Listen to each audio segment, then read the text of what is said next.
Nesse vídeo nós vamos pensar o que se refere o um só batismo em Efésios capítulo 4, versículo 5. Aparentemente, a expressão um só batismo em Efésios capítulo 4, versículo 5 se refere ao batismo nas águas pelas seguintes razões.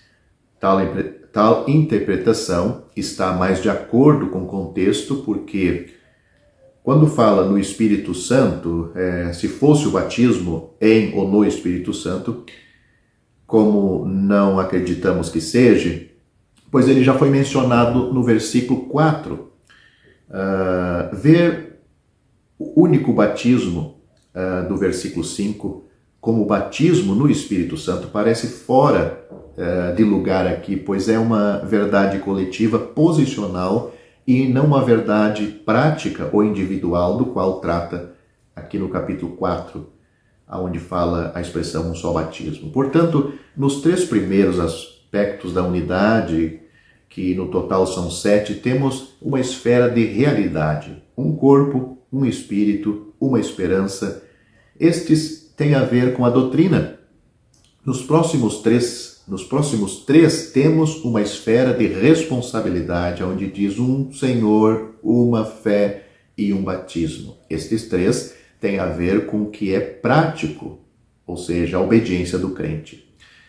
Um Senhor para se curvar, uma fé, ou o corpo da verdade de doutrina revelada, para nos manter, e um batismo para praticar. De modo algum é responsabilidade do crente receber o batismo no Espírito Santo, pois todos os crentes já foram batizados por Cristo em um Espírito, formando um corpo. É isso que diz Paulo em 1 Coríntios capítulo 12, versículo 13. Nunca somos exortados no Novo Testamento a ser batizados no Espírito Santo como se fosse uma experiência essencial após a conversão, mas somos exortados, sim, e ordenados a nos submetermos ao batismo nas águas.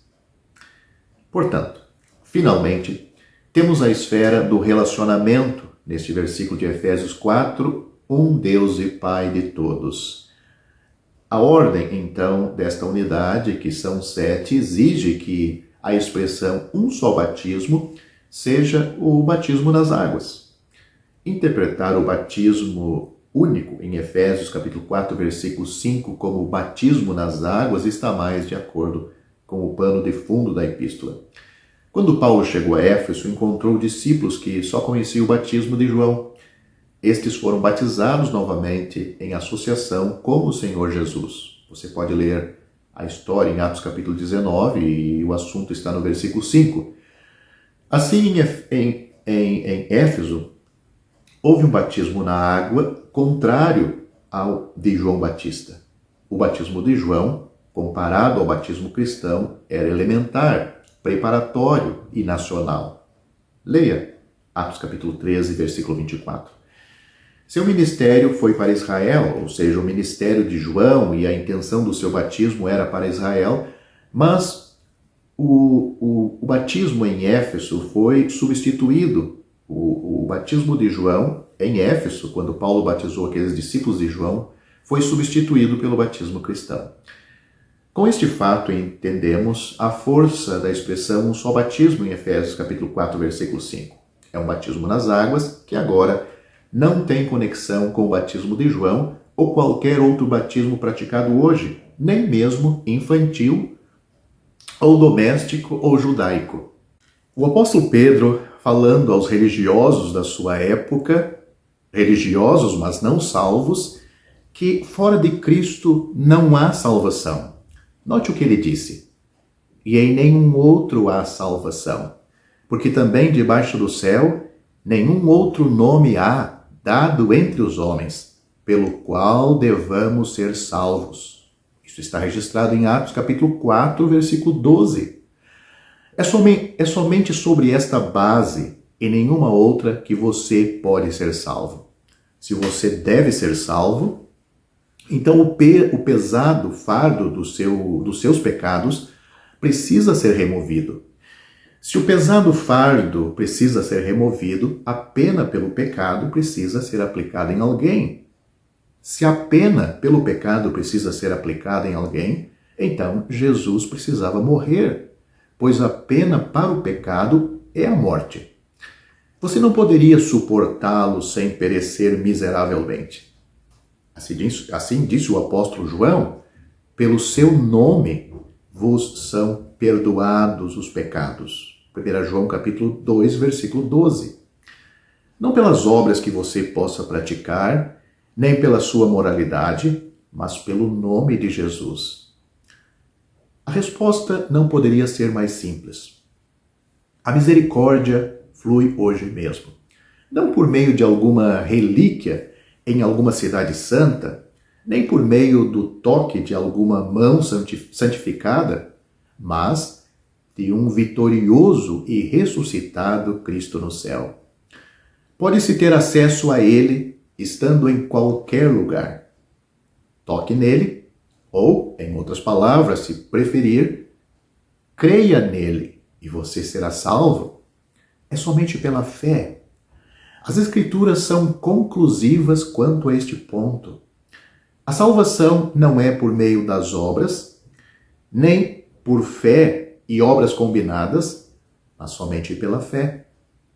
Note o que as Escrituras diz sobre isso de uma maneira clara, transparente, que até uma criança pode entender.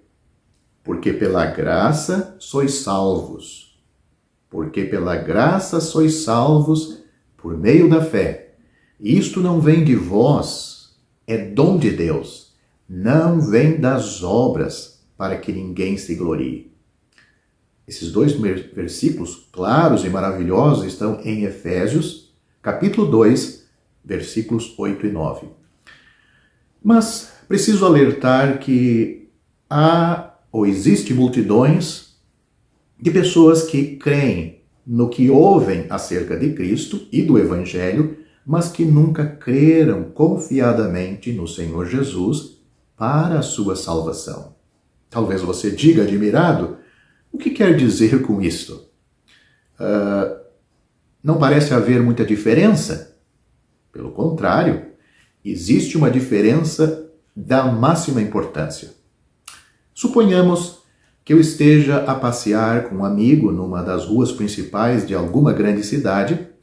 O meu amigo, numa certa altura dessa caminhada, ele me diz: você vê aquele grande edifício na esquina, com uma tabuleta de metal? Respondo afirmativamente. Ele diz novamente: bem, é ali que fica o maior especialista em doenças do coração. Vem doentes de todos os pontos do país para consultarem com ele. Os seus êxitos têm sido grandes e numerosos. Nesta altura, o famoso médico sai do edifício e entra em seu carro, pelo que tenho a oportunidade de vê-lo. Felizmente, o meu coração funciona muito bem. Acredito em tudo o que o meu amigo me informou acerca do médico, mas as informações não têm para mim importância, pois não necessito dos seus serviços clínicos hoje. Suponhamos, porém, que poucas semanas depois desta conversa, eu adoeça de repente com fortes crises cardíacas. Lembro-me logo daquele médico. Mando chamá-lo e coloco-me sem reserva em suas mãos, recuperando assim a saúde.